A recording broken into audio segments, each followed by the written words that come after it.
As you can see in the picture here, there are many out there that do not support or believe in the use of genetically modified products.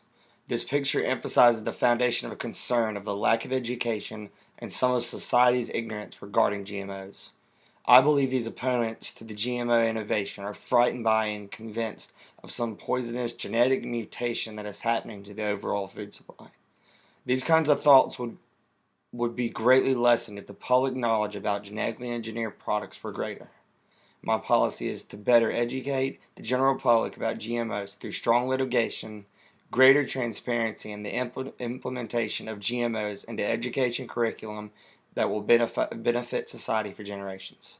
Now I will present my policies and its ideas for increasing the education and public knowledge about genetically engineered products and how they will help the need for greater transparency in this method of developing products.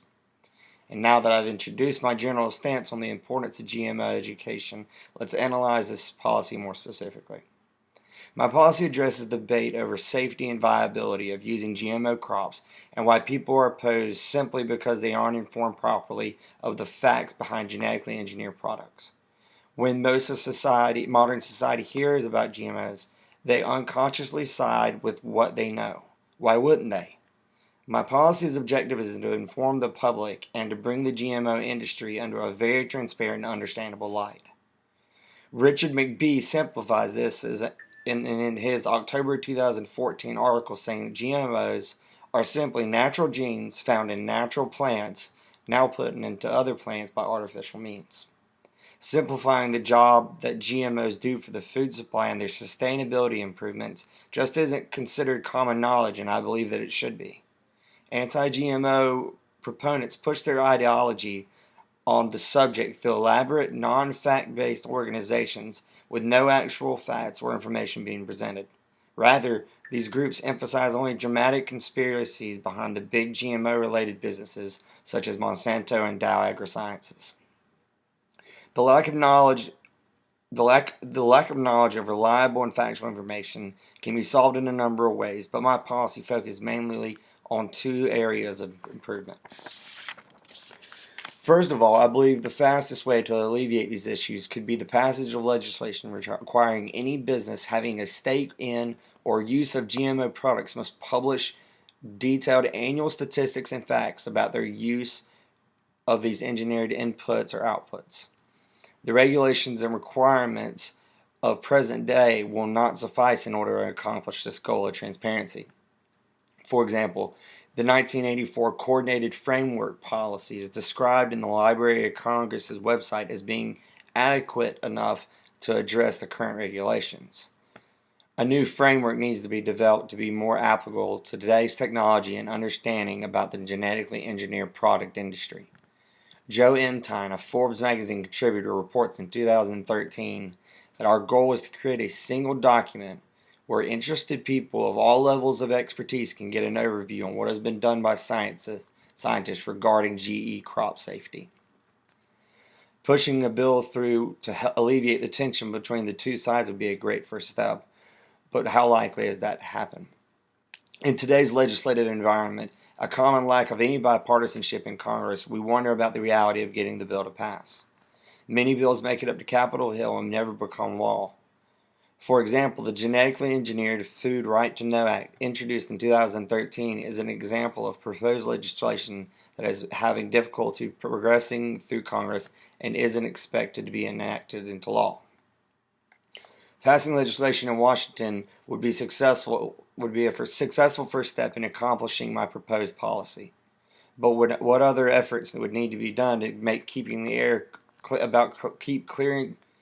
the air about genetically engineered products? The second portion of my two-part policy comes with the plan for integration of teaching of GMOs and their impacts in educational school systems and promoting public knowledge. Attempting to educate students on the importance of understanding GMOs and incorporating it into the curriculum is a great start. Presenting the facts and figures how they are with no pressure from either side would prove to educate the general population much quicker. This would provide our country's next generation with the tools to make educated decisions on this huge and up-and-coming debate. Upon legislatorial passage of the bill, the topic of GMOs, what they encompass, and their effect on the consumer would be an enormous topic in the news. This would serve as an education for those who are out of school. This information would be available to the public through local newspapers printed nationally.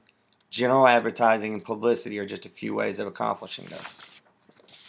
The second stage in my policy plan is the ability to make a significant impact on the general public's knowledge about GMOs.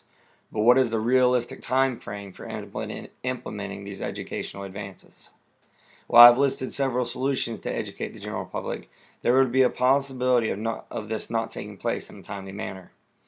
Compiling unbiased textbooks, national printing in newspapers, and a social media boom would all happen in a time frame that wouldn't appeal to some people. We live in an instant modern day world, and the strategy could be less successful because of it. Despite the refutation, it is still my opinion that that effective public education of GMOs can be taught. Now let me summarize one last time my policy on GMO promotion. Educating the general public more effective about GMOs and their benefits is the basis of my policy, and this can be accomplished through strong legislation, transparency throughout the industry, and an implementation of GMOs into extracurricular curriculums and public forums.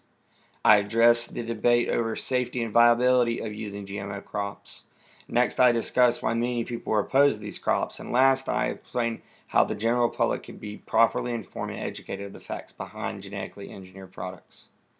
In closing, in a Discovery magazine contribution, Keith Clore quotes a geneticist, Pamela Ronald, in her Scientific American article that after 14 years of cultivation and a cumulative total of 2 billion acres planted, no adverse health or environmental effects have resulted from the commercialization of genetically engineered crops.